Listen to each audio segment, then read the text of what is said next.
A'udzubillahi minasyaitonir rajim. Bismillahirrahmanirrahim. Ar-Rahmanir-Rahim. Ihdinas siratal mustaqim.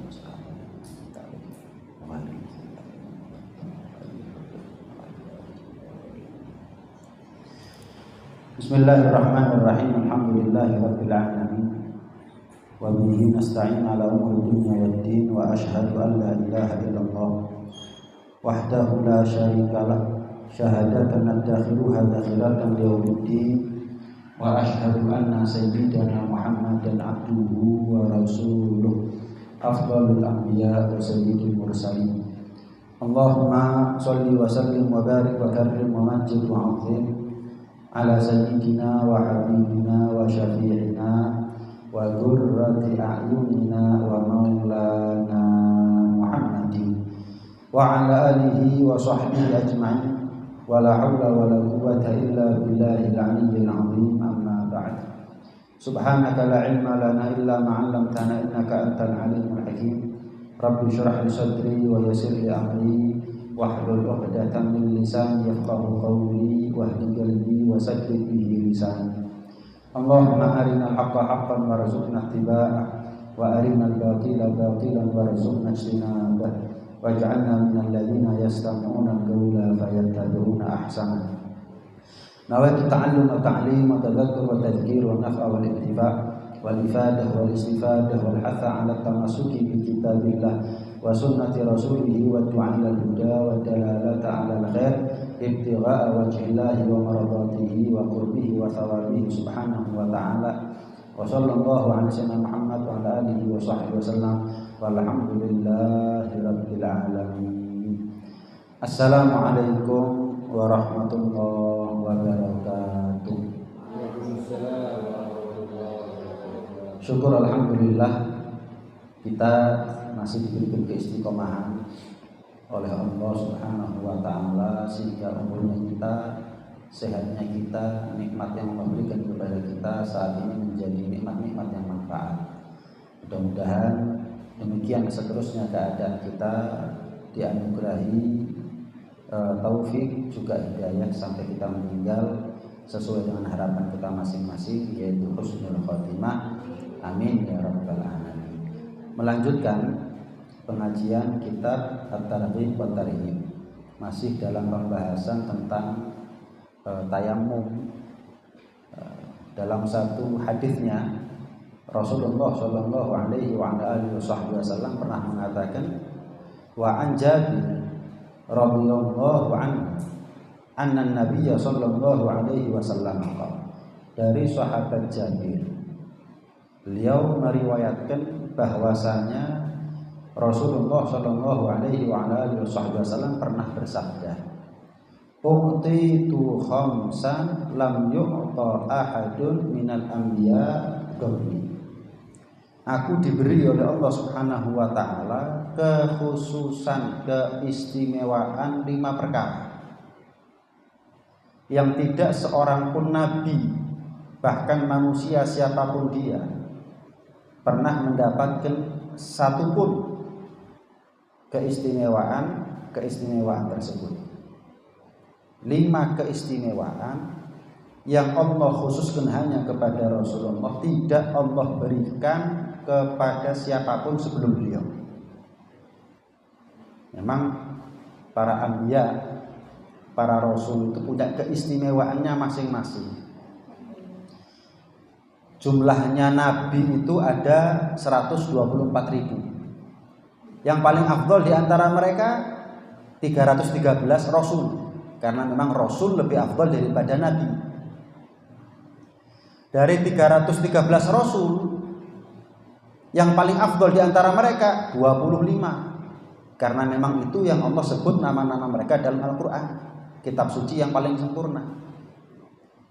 Dari 25 nabi dan rasul, yang paling afdol Nabi Ulul Azmi, Nabi Musa, Nabi Isa, Nabi Nuh, Nabi Ibrahim, dan Nabi Muhammad SAW.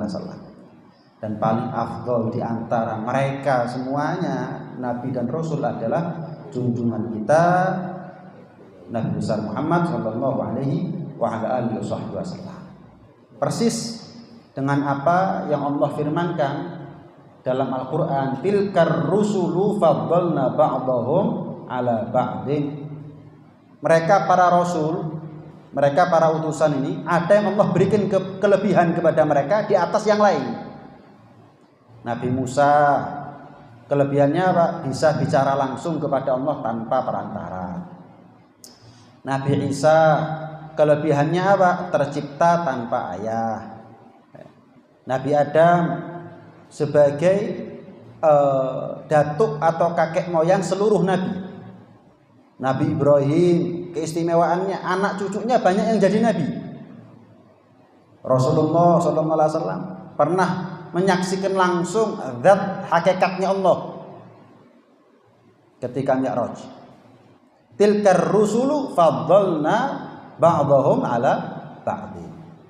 Ada yang diajak bicara sama Allah.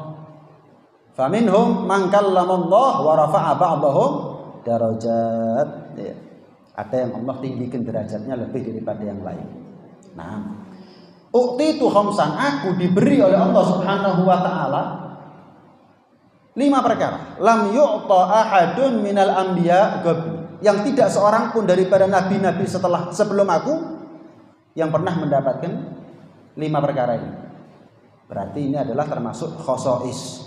Apa khosois? Keistimewaan, kekhususan, kelebihan khusus yang Allah berikan kepada Rasulullah. Apa yang pertama? Nusirtu birru'bi masirata syahrin. Aku mendapatkan bantuan dari Allah dengan Allah kirim rasa takut kepada musuh sebelum 1 bulan aku sampai kepada mereka. Jadi dalam beberapa kali peperangan itu Rasulullah untuk sampai kepada musuh itu butuh waktu 1 bulan perjalanan. Itu Rasulullah belum sampai, rasa takutnya sudah lebih dulu sampai kepada musuh. Ini bentuk pertolongan Allah yang sifatnya non fisik. Ini bentuk daripada intervensi langsung dari Allah. Allah memberikan tekanan mental kepada musuh-musuh Rasulullah, padahal perangnya masih 1 bulan lagi padahal. Yuqdhafu fi qulubi a'da'i. Allah tanamkan di hati-hati musuhku. Artinya apa? Allah berikan kepada mereka musuh-musuh Rasulullah rasa takut. Jadi belum perang ini sudah takut duluan. Ini adalah salah satu kelebihan yang Allah berikan khusus kepada Rasulullah sallallahu alaihi wasallam. Jadi belum tempur sudah gentar. Masih rota syahrin, selama atau jarak tempuh 1 bulan. Jadi 1 bulan lagi mau perang karena jaraknya jauh, makan waktu perjalanan 1 bulan. Itu Rasulullah, itu musuhnya Rasulullah sudah takut dulu. Itu sudah takut duluan. Nah, kemudian jadi kadang Allah Subhanahu wa taala memberikan bantuan pertolongan kepada Rasulullah itu melalui malaikat. Seperti ketika perang Badar misalnya. Tapi terkadang juga Allah berikan bantuan pertolongan kepada Rasulullah dalam perang itu. Allah timpakan rasa takut kepada musuh-musuh Rasulullah. Sehingga belum perang, secara psikologis musuh-musuh Rasulullah ini takut. Musuh-musuh Rasulullah ini takut. Nah, lebih kan dikatakan itu khusus untuk Nabi Muhammad. Nabi Sulaiman itu bisa menaklukkan jin, bahkan hewan. Itu mukjizat. Itu nggak alami. Namanya mukjizat itu nggak alami. Itu bentuk bagaimana Nabi Sulaiman diberikan kelebihan mukjizat oleh Allah untuk menundukkan. Namanya taskhir, membuat jin dan hewan itu tunduk, nurut, patuh kepada apapun yang dimau Nabi Sulaiman. Nggak alami. Tapi kalau Rasulullah ini rasa takut yang hinggap di hatinya orang-orang kafir saat itu alami. Kenapa? Yang mereka dengar tentang Rasulullah kalau perang tentang keberaniannya, tentang wibawanya, tentang kesetiaan dan loyalitas daripada sahabat-sahabatnya dan seterusnya. Sifatnya alami. Ya, masa kita ini mau perang sama orang nggak kenal siapa orangnya? Kalaupun nggak kenal, masa nggak dipelajari, nggak diteliti siapa musuhnya? Ketika mereka tahu musuhnya Rasulullah, mereka pelajari siapa Rasulullah. Ketika mereka mempelajari siapa Rasulullah, takut mereka. Wah, ternyata Muhammad ini begini. Wah, ternyata Muhammad itu berani. Muhammad itu wibawa. Muhammad itu kalau ngomong ya nggak pernah nggak tepat. Muhammad itu punya pengikut-pengikut yang loyal dan seterusnya dan seterusnya. Paham? Jadi sebagaimana Allah firmankan dalam Al-Quran, sanulqi fi qulubil ladzina kafaru ar-ru'ba, maka kami Allah masukkan rasa takut ke dalam hatinya orang-orang kafir. Contoh, ada satu perang namanya perang Bani Nadir yang Allah firmankan ketika itu, wa qadzafa fi qulubihimur ru'ba, dan Allah tanamkan rasa takut ke dalam hati mereka yang musuh kepada Rasulullah. Bani Nadir ini adalah musuh Rasulullah dalam satu peperangan. Mereka Bani Nadir ini adalah kaum Yahudi yang memerangi dakwahnya Rasulullah SAW. Mereka terkenal kuat, tapi fisik kuat, kalau mentalnya sudah kalah itu sangat pengaruh. Dan akhirnya ketika itu perang menang dengan mudah Rasulullah. Dikarenakan belum perang mereka sudah gentar terlebih dahulu. Begitu juga dengan perang Badar. Sa'ulqi fi qulubil ladzina kafarur ru'ba, sama. Allah tanamkan rasa takut kepada hatinya orang-orang kafir saat itu. Sehingga banyak di antara orang-orang kafir Mekah yang ketika mereka mau perang Badar melawan Rasulullah, mereka tuh ingin mengurungkan niatnya. Ojo perang wis, gak sida wis. Kenapa? Mereka tahu Rasulullah ini hebat. Malah ada satu orang kafir Mekah mengatakan, suatu saat kamu akan mati di depanku. Kata Rasulullah, suatu saat kamu akan mati di depanku. Akhirnya terjadilah perang Badar.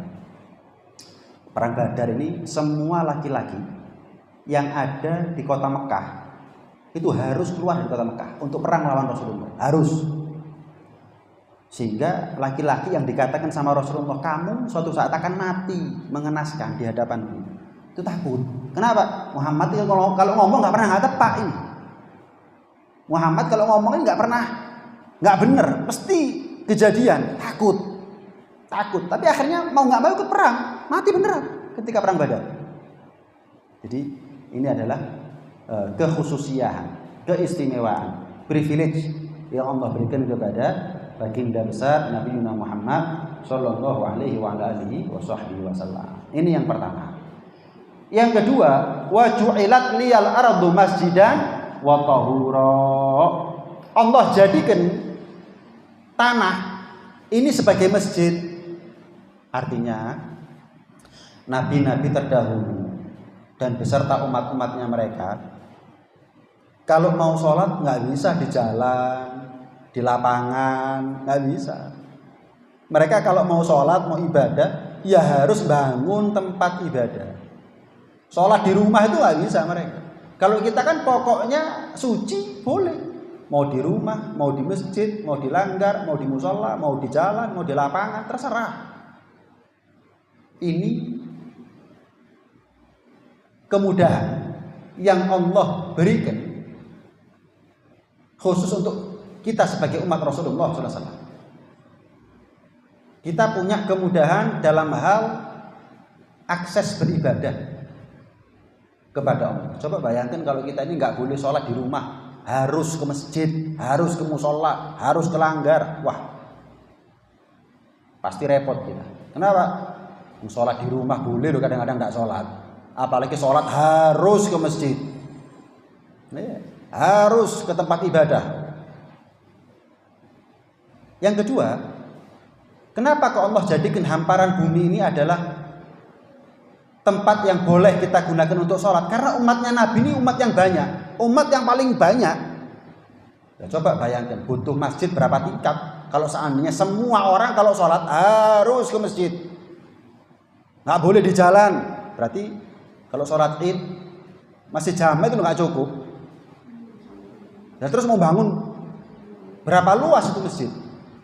Masjid Nabawi, Masjidil Haram tumpah sampai ke pelataran hotel kalau sholat. Nah, coba bayangkan kalau seluruh dunia ini semua muslimin muslimat kalau mau sholat harus ke masjid. Wah, butuh masjid berapa luas atau berapa tinggi tingkatnya. Maka Allah jadikan al-ardu, hamparan bumi adalah sebagai masjidnya. Wa tahura, dan Allah jadikan hamparan bumi ini sebagai alat penyuci. Alatut taharah. Ini kaitannya apa yang kita bahas, tayamum. Nggak ada syariat tayamum bagi umat terdahulu itu nggak ada. Jelas ya. Bahkan tata cara wudhu sebagaimana kita wudhu, niat, basuh wajah, basuh tangan dan seterusnya, itu tata cara wudhu khusus untuk kita umat Nabi Muhammad. Jelas ya. Umat terdahulu puasa, iya. Tapi fadilah Ramadan untuk kita.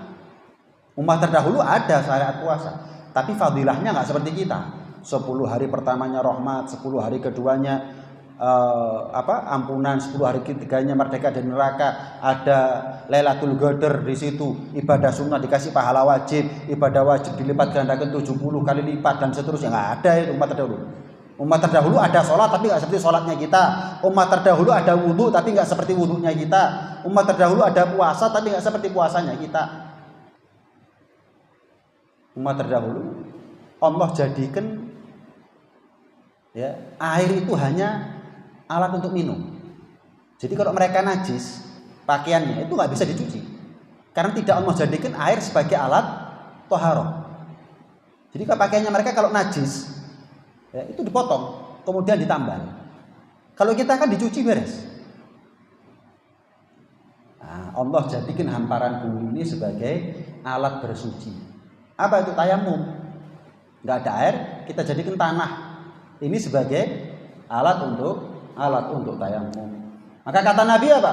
Fa aina ma rajulun min ummati adrakathu shalah falyusalli. Maka dimanapun di antara umatku ini wajib sholat, harus sholat. Nggak ada alasan, nggak ada air Ustaz, jadi saya nggak sholat, nggak bisa. Kenapa? Nggak ada air berarti boleh tayamum. Anak sakit Ustaz, nggak boleh kena air katanya dokter. Oh nggak bisa sholat. Fa aina ma rajulun min ummati adrakathu sholatu falyusalli. Dimanapun umatku ini berada, kalau sudah masuk waktunya sholat, wajib sholat. Ya, Allah nggak mau kita ini putus komunikasi hanya karena nggak ada alat bersuci hadirin. Hanya karena nggak ada air, kemudian kita ini putus komunikasi dengan Allah Subhanahu wa Ta'ala. Yang ketiga, wa uhillat liyal ghanaim wa lam tuhalla li ahadin qabli. Ghanimah, harta rampasan perang. Kan umat terdahulu itu juga ada perang. Nabi-nabi terdahulu itu juga ada perang. Tapi harta rampasan perang bagi nabi dan umat terdahulu itu haram. Nggak boleh dimiliki. Jelas ya? Tapi untuk nabi dan umatnya, kita semuanya, para sahabat, ketika perang menang, maka harta musuh itu harta yang boleh dimiliki. Harta rampasan yang sifatnya halal. Kalau umat terdahulu, para anbiya terdahulu, ada di antara mereka yang tidak disyariatkan perang. Ada juga di antara mereka yang disyariatkan perang, tapi ghanimahnya, harta rampasan perangnya haram untuk dimiliki. Malah dalam satu riwayat ya dikatakan kalau mereka para anbiya terdahulu diizinkan, sekalipun mereka diizinkan oleh Allah Subhanahu wa Ta'ala untuk jihad, untuk perang melawan musuhnya mereka, harta rampasan nggak boleh mereka miliki, sehingga Allah sambar dengan petir, kemudian harta rampasan itu terbakar saat itu juga. Ya memang keajaiban umat terdahulu itu lebih banyak daripada zamannya kita. Jadi kalau sudah perang selesai, umat terdahulu harta rampasan perang itu nggak boleh dimiliki. Terus gimana? Dibiarkan begitu? Enggak, disambar petir, terbakar, habis, hangus. Itu terjadi di hadapan mereka. Nah, kemudian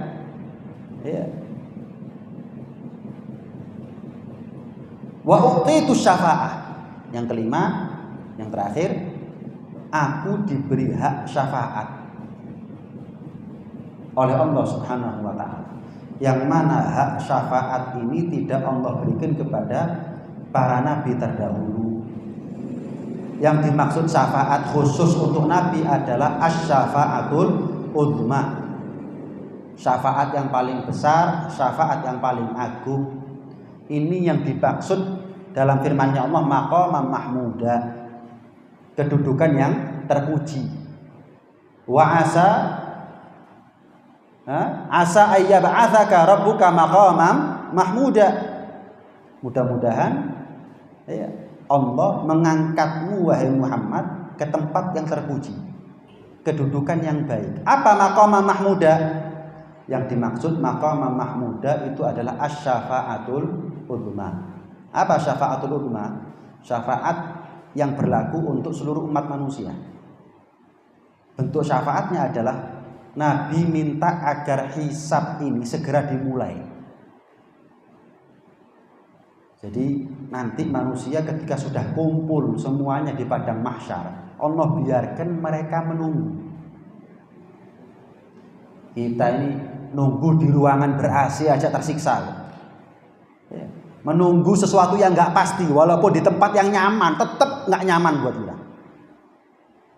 Bayangkan di mahsyar, nunggu kepastian nasib, kepastian selamat apa enggak, kepastian surga apa neraka, kepastian kapan mulainya ini, hisab ini kapan mulainya, itu nunggu nggak jelas, dan mereka dalam keadaan tersiksa karena matahari demikian dekat.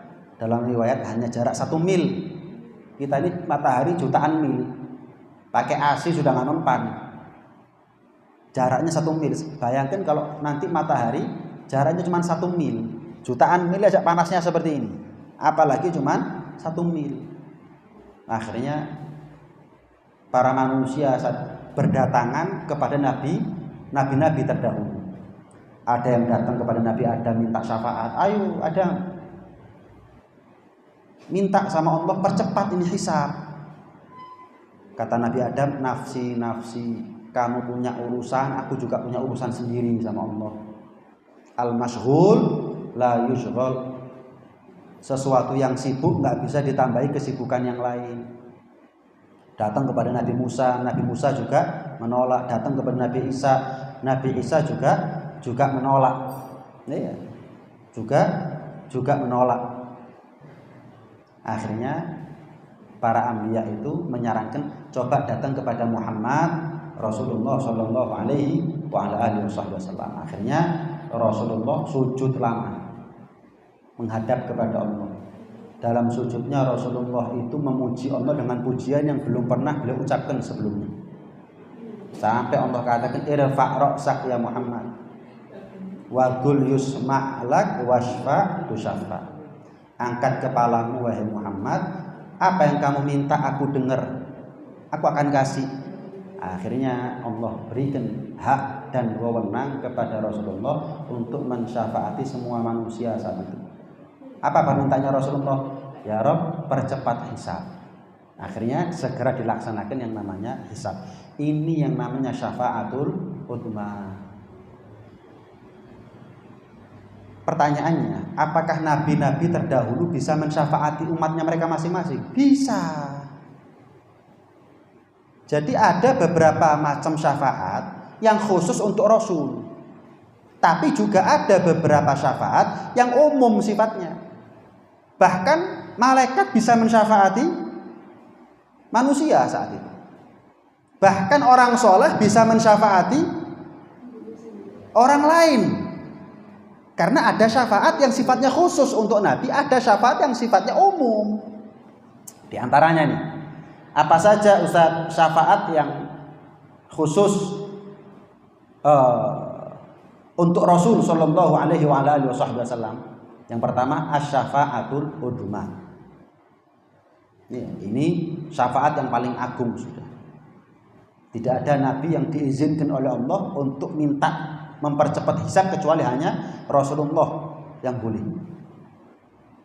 Rasulullah nanti juga bisa mensyafaati liman istahaqqa dukhulan nar fala yadkhuluha. Rasulullah bisa mensyafaati umatnya yang mestinya masuk neraka, tapi karena memperoleh syafaatnya Nabi nggak masuk neraka. Mudah-mudahan kita termasuk ini ya. Yang ketiga, fi man dakhalan nar fayukhrajuna minha. Nabi bisa mensyafaati orang yang sudah terlanjur masuk ke dalam neraka, tapi karena disyafaati sama Nabi, berhenti siksanya, keluar dari neraka. Mestinya belum selesai nih siksanya, tapi karena tertolong disyafaati sama Nabi, selamat. Yang keempat, fi jama'atin yadkhulunal jannata bighairi hisab. Syafaat untuk sekelompok manusia umat Rasulullah masuk surganya tanpa hisab. Kemudian berikutnya fi raf'i darajatil jannah, untuk ngangkat derajatnya ahli surga. Dia dengan amalnya di bawah, tapi karena syafaatnya Nabi diangkat sama dia. Terangkat dia, naik. Berikutnya fi man mata bil Madinah, orang yang meninggal di kota Madinah dapat syafaatnya Nabi secara khusus. Fi takhfifil adzab an ammih Abi Thalib, tentang bagaimana syafaatnya Nabi berlaku untuk pamannya Abu Thalib. Kalau kita ikut pendapat yang mengatakan Abu Thalib enggak selamat, tapi paling ringan siksa Allah berikan kepada manusia di neraka adalah siksanya Abu Thalib. Kenapa? Syafaatnya Nabi. Ada lagi bentuk syafaat Nabi yang ke-8, yang ke-9, fi manis tawat hasanatuh wa sayyi'atuh fayadkhul jannata wa ahlul a'raf yadkhulunal jannah bi syafaatih. Orang yang hasanat sama sayyiatnya, pahala sama dosanya setimpal, persis. Berarti kan enggak surga, enggak neraka ini, tapi disyafaati sama Nabi akhirnya masuk surga. Ini namanya ahlul a'raf. Ahlul a'raf, sebagaimana Allah firmankan dalam surat Al-A'raf, itu adalah manusia penghuni surga terakhir masuk surganya. Makanya disebut A'raf. A'raf itu apa? Mengetahui. Kenapa? Mereka terakhir masuk surga, sehingga mereka tahu siapa yang masuk surga, mereka tahu siapa yang masuk neraka. Mereka orang yang terakhir masuk surga berkat syafaatnya Nabi sallallahu alaihi wasallam. Ahlul A'raf itu pahala sama dosa persis seimbang, enggak lebih sedikit pun. Jelas ini ya. Tapi mereka syafaatnya Nabi masuk ke dalam surga. Ya. Kemudian fi dukhuli ummatihil jannah qablal umamil had qablal umam. Bagaimana Allah mengizinkan kita umat beliau masuk surga pertama kali dibandingkan dengan umat-umat terdahulu. Itu berkat pertolongan dan syafaatnya Rasulullah SAW. Dan yang terakhir adalah syafaatuhu sallallahu alaihi wasallam li ahli kabair minal ummah. Syafaatnya Rasulullah khusus untuk pelaku-pelaku dosa besar. Khusus untuk pelaku-pelaku dosa besar, sehingga mereka berkat syafaat Nabi mendapatkan ampunan dari Allah Subhanahu wa taala. Naam. Mudah-mudahan kita termasuk di antara mereka yang mendapatkan syafaat-syafaat tersebut, terutama syafaat ampunan, syafaat masuk surga tanpa hisab. Amin ya rabbal alamin. Monggo kalau ada yang mau ditanyakan boleh. Ya.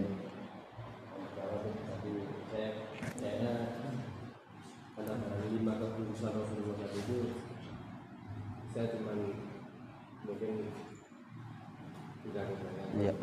Belum bertahan. Terus yang kedua, syafaatnya Rasulullah itu yang terakhir kan ada di Rasul Madinah itu. Maksud saya telah bertanya dengan kalau sahabatnya Rasulullah dan untuk minta kabari dengan Nabi, ya kayak kita ini kan orang yang sangat dosa besar. Bahkan kayak Ustaz dan merasa saya itu yang berdosa besar lah gitu. Terus bagaimana? Iya. Memang baru 4 yang saya jelaskan ya. Ada satu yang terakhir, yaitu apa? Nabi itu terutus untuk seluruh manusia. Tapi nabi-nabi terdahulu khusus untuk umatnya mereka, kaumnya mereka saja. Makanya ada nabi bangsa Arab, ada nabi bangsa Yahudi. Nabi Musa tidak terutus untuk bangsa Arab. Nabi Isa tidak terutus untuk bangsa Arab. Nabi Ibrahim, Nabi Ismail itu terutus untuk bangsa Arab. Tapi Rasulullah semua. Nabi semua bangsa. Itu yang kelima. Nah, kemudian syafaat Nabi untuk ahlul kabair. Makanya saya pernah sampaikan begini, kita ini asal sah sebagai umat Nabi pasti masuk surga. Cuman kita kan nggak mau masuk surganya setelah masuk neraka dulu. Maunya ini kan langsung masuk surga tanpa hisab. Makanya kita kalau ingin masuk surga tanpa hisab, ya berarti kita harus golek sangu sing akeh mumpung urip dhuwure dunya. Sebesar apapun dosa umat manusia, sebesar apapun dosa umat Nabi Muhammad SAW, selama bukan dosa kesyirikan ya, menyekutukan Allah, menganggap ada Tuhan selain Allah, pasti masuk surga dapat syafaatnya Nabi. Cuman mungkin ada di antara mereka yang terlambat. Mereka sudah terlanjur tersiksa sekian lama di neraka, baru dapat pertolongan Nabi, syafaatnya Nabi. Kita nggak mau itu. Kita maunya itu selamat tok, surga tok, gak katik neraka. Ya gak bisa kita hanya mengandalkan syafaatnya Nabi tok, ya gak bisa.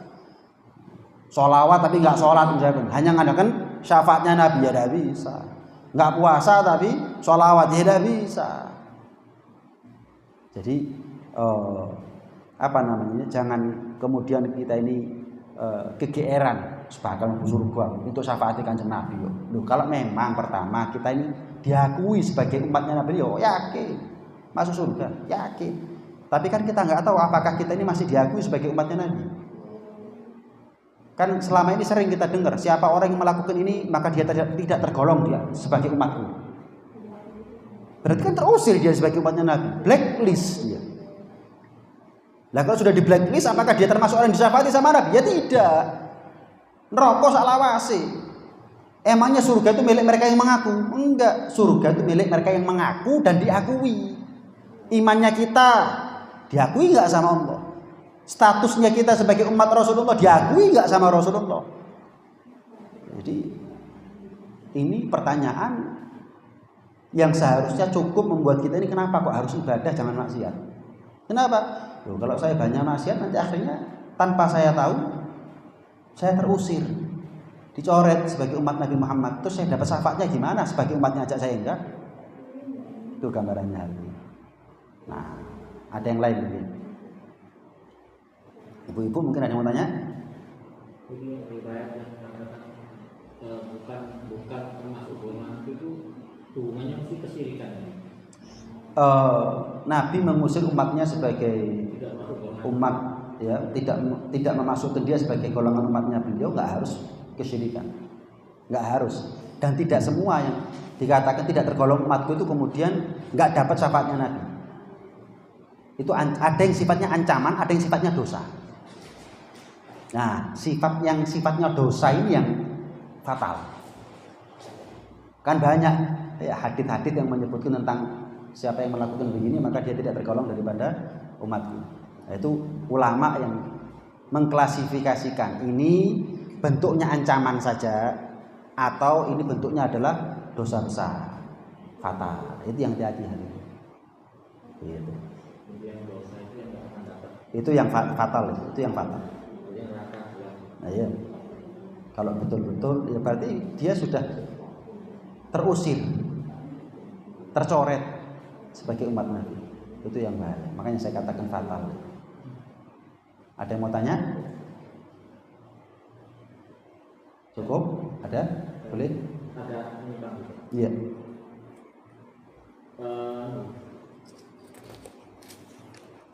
Mengenai talak juga. Talak itu kan jelas jatuhnya kan dari suami, lafaz talak. Tapi di buku nikah kan disebut sudah talak. Jadi kalau suami tidak menafkahi selama 6 bulan ini itu talak gitu. Padahal suaminya kan nggak mengatakan talak. Iya. mungkin dilihat gak nafkah itu memang betul-betul meremehkan, atau memang betul-betul sudah berusaha mencari rezeki karena memang rezeki yang diberikan sama Allah itu memang ya kadang kurang gitu. Paham. Itu pertama. Jadi itu aja. Iya, jadi taklik talak yang tertulis ada di buku nikah itu enggak syar'i. Itu hanya cara pemerintah agar suami menjadi tanggung jawab sama istrinya, tidak menelantarkan istrinya. Syighah ta'liq yang tertera ada di buku nikah selagi tidak diucapkan oleh suami, maka sampai kapanpun walaupun tidak menafkahi istrinya baik sengaja atau tidak, dia tidak akan bisa tertalak istrinya walaupun dia tanda tangan. Makanya kadang-kadang ada penghulu yang paham fikih, yang paham hukum, itu disuruh baca suaminya, calon suami loh, suruh baca ya, dibaca. Karena kalau cuma ditanda tangan itu nggak dibaca ya nggak bisa, nggak jatuh. Nah permasalahannya orang sekarang ini lebih nganggep apa yang sah menurut negara itu sah menurut syariat, padahal tidak. Kadang ada istri mengajukan gugatan cerai kepada negara dengan alasan A misalnya, tapi suaminya nggak mau menceraikan dia dengan alasan yang lain. Ini terlepas siapa yang benar siapa yang salah ya. Akhirnya pengadilan menjatuhkan talak, artinya pemerintah menerima gugatan cerai dari si istri, padahal suami nggak pernah mengucapkan kalimat talak. Bahkan hadir ke pengadilan aja dia nggak mau. Kenapa? Saya maunya dia tetap istri saya nggak mau melepas dia. Ini jangan bicara siapa yang benar siapa yang salah, lain konteks. Maka istri sekarang dengan kondisi seperti ini, ketika dia sudah megang surat cerai dari pemerintah, seolah-olah dia merasa boleh untuk kawin lagi. Padahal secara syariat dia belum resmi sudah cerai dari suaminya. Cuman orang lebih merasa kuat dengan surat cerai tadi, tanpa peduli menurut kacamata syariat gimana ini, bener? Jadi ini yang bikin tingkat perceraian banyak. Kenapa? Belum tentu karena konflik rumah tangga saja, tapi pengadilan terlalu gampang untuk melakukan surat cerai, mengabulkan gugatan terlalu gampang. Padahal mestinya kalau memang pengadilan agama ini mau menjadi fasilitator, yang mereka kedepankan adalah mediasi. Kalaupun nggak bisa datang ke pengadilan, ya datangi suaminya di mana. Bukan terus nggak datang ke pengadilan sekian kali ketok palu sah secara negara, kamu bukan istrinya fulan lagi. Ini yang bikin banyak perceraian ya begini. Sebetulnya tetap istrinya, cuma dianggap negara sudah cerai. Lah ini yang bikin banyak ya begini nih, ngenteng no begini nih. Dang mari. Kenapa? Numpuk beb gugatan beb loh. Ya apa sih? Terus siapa yang hukumnya? Enggak bisa. Ini orang kadang-kadang merasa kuat. Seorang perempuan merasa kuat untuk bisa nikah lagi karena surat cerai tadi itu sudah terbit. Padahal statusnya dia tetap istri sah daripada suaminya. Ini repotnya di sini. Orang mana ngerti urusan fikih begini-begini. Taunya pokoknya kalau mau cerai ke pengadilan agama, sudah keluar suratnya nanti selesai. Padahal enggak. Nah, terakhir mungkin kalau ada, jadi perempuan bisa bisa dengan mengajukan khulu ya. Nah kalau khulu jatuh nggak ada masalah, tapi khulu itu kan tetap suami mengucapkan kalimat cerai. Khulu memang ini yang perempuannya, tolong ya, kamu tak kasih uang 100 juta cerai saya. Iya. Saya terima 100 juta. Itu apa? Tidak bisa diucapkan. Akad nikah itu lafaz, talak itu lafaz, rujuk itu lafaz. Nggak bisa. Talak iya sudah mengucapkan tapi nggak pernah mengucapkan kalimat rujuk terus terjadi hubungan suami istri, zina itu namanya. Walaupun terkesan hubungan suami istri lebih dari rujuk, lebih kuat daripada kalimat rujuk, tapi nggak bisa. Sebagaimana akad itu didasari oleh lafaz, maka talak itu juga didasari oleh lafaz. Nggak bisa karena tidak menafkahi istri selama sekian bulan berarti jatuh talak. Talak itu lafaz. Sebagaimana akad itu lafaz. Rujuk juga begitu. Nggak bisa karena cair suasana sudah reda sama-sama dingin sampai terjadilah hubungan suami istri berarti sudah rujuk. Nggak bisa, rujuk dulu baru hubungan. Semua kembali kepada lafaz. Makanya ahlaltum furujahunna bi kalimatillah. Kamu halalkan kehormatan istrinya kamu karena kalimatnya Allah. Apa maksudnya kalimat ini? Ijab dan qabul. Kenapa kok Allah sandarkan ijab qabul ini sebagai kalimatnya Allah? Karena sakral dan sakti. Apa yang bedakan orang kawin bolak-balik sama orang yang zina bolak-balik? Akad. Ada ceritanya orang kawin bolak-balik kena penyakit macam-macam. Terlepas setuju nggak setuju ya masalah kawin bolak-balik. Cuman intinya kan saya bahasnya kalimatullah. Kenapa yang kawin bolak-balik kok nggak ada kena penyakit HIV, kena penyakit AIDS, nggak ada? Mana? Nggak ada. Tapi kalau sudah main jajan, nah baru. Kenapa? Akad. Yang bedakan cuma akad. Tapi kok bisa ini menjadi pelindung? Ya karena kalimatullah, sakti. Ini kalimatnya Allah ini. Jangan meremehkan lafaz. Maka sebagaimana akad aja bersandar kepada lafaz, rujuk dan talak juga harus bersandar kepada akad. Nggih. Enggak harus. Enggak harus. Akad, rujuk, talak harus depan istri. Misal seorang ayah punya anak perempuan, tiba-tiba dia menikahkan putrinya tanpa sepengetahuan putrinya kepada laki-laki. Langsung berarti itu sama seperti Rasulullah dinikahkan sama Siti Aisyah tanpa tahu Rasulullah, tanpa tahu Siti Aisyah. Nggak tahu kalau ini Rasulullah sudah suaminya. Nggak tahu. Rujuk dan talak juga begitu. Loh, Beb, saya nggak tahu, Beb, nggak pernah dengar suami saya mentalak. Loh, suami mentalak istri nggak harus depan istri. Suami merujuk istri juga nggak harus depan istri. Tapi akan lebih afdol walaupun nggak depan istri ada saksi. Apalagi zaman sekarang media gampang ya, walaupun AI itu ya bisa juga. Cuman kan bisa diteliti lah ini asli atau AI kan bisa diteliti. Nah, itu gambarannya. Sebisa mungkin dipersaksikan atau direkam. Saya merujuk fulan atau saya mentalak fulanah. Ada saksinya, ada rekamannya. Begitu. Makanya saya pesan sama jenengan semuanya, kalau punya anak ojo oleh rabi sak durunge duwe ilmu nih. Jangan ketularan kita, rabi dhisik baru belajar. Ayo anaknya kita belajar dhisik baru rabi.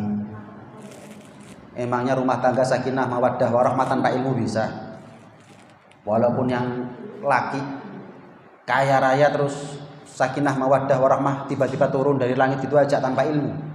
Emangnya karena istri pintar melayani suami kemudian rumah tangga sakinah mawaddah warahmah akan teranugerahkan begitu saja tanpa ilmu? Nggak bisa. Anaknya kita kalau nggak bisa nyetir loh, nggak kita kasih kontak, nggak kita kasih kunci. Lah kok kita kasih kunci nikah padahal nggak punya ilmunya? Ayo. Kita ini sholat hitungannya menit, belajarnya sampai sekarang. Tayamum ini hitungannya detik, 1 menit nggak nyampe. Belajarnya sampai sekarang. Nikah ini seumur hidup, kok nggak belajar? Aneh. Yang hitungan menit dipelajari sampai sekarang ada aja pertanyaannya. Kita puasa itu hitungannya belasan jam, tapi setiap kita bahas bab puasa, loh Bib kalau begini gimana? Loh Bib, pertanyaan itu nggak berhenti. Ada aja pertanyaan. Padahal setiap tahun dibahas itu. Ibadahnya cuma belasan jam. Lah kita nikah ini sampai mati, kok nggak belajar? Ini kan aneh. Makanya kekurangan kita jangan sampai nurun kepada anaknya kita. Kita telat belajar ilmu agamanya, anaknya kita jangan sampai telat. Itu. Mudah-mudahan jadi ilmu yang manfaat, ilmu yang barokah dari dunia akhirat. Rumah tangga kita dijadikan oleh Allah Subhanahu wa taala rumah tangga yang sakinah, mawaddah warahmah. Amin ya rabbal alamin. ربنا انفعنا بما علمتنا رب علمنا الذي ينفعنا رب فقهنا وفقه أهلنا وغربات لنا في ديننا مع الكتر أنثى وذكر رب وفقهم لما ترتضي قولا وفعلا كرما ورزق الكل حلالا دائما وأخل أتقياء علما نحظى بالخير نكفى كل شر ربنا أصلح لنا كل شؤون وأقر بالرضا منك العيون واغفر عنا ربنا كل الديون قبل أن تأتينا رسلا منون واغفر واستر أنت أكرم من ستر وصلاة الله تغشى المصطفى من إلى الحق دعانا والوفاء بكتاب فيه للناس الشفاء وعلى الآل الكرام الشرفاء وعلى الصحب مصابيح الغراب اللهم اهدنا بهداك واجعلنا ممن نسارع في رضاك ولا تولينا وليا سواك ولا تجعلنا ممن خالف أمرك وعصاك وحسبنا الله ونعم الوكيل ولا حول ولا قوة إلا بالله العلي العظيم وصلى الله على سيدنا محمد وعلى آله وصحبه وسلم والحمد لله رب العالمين بشر أسرار الفاتحة.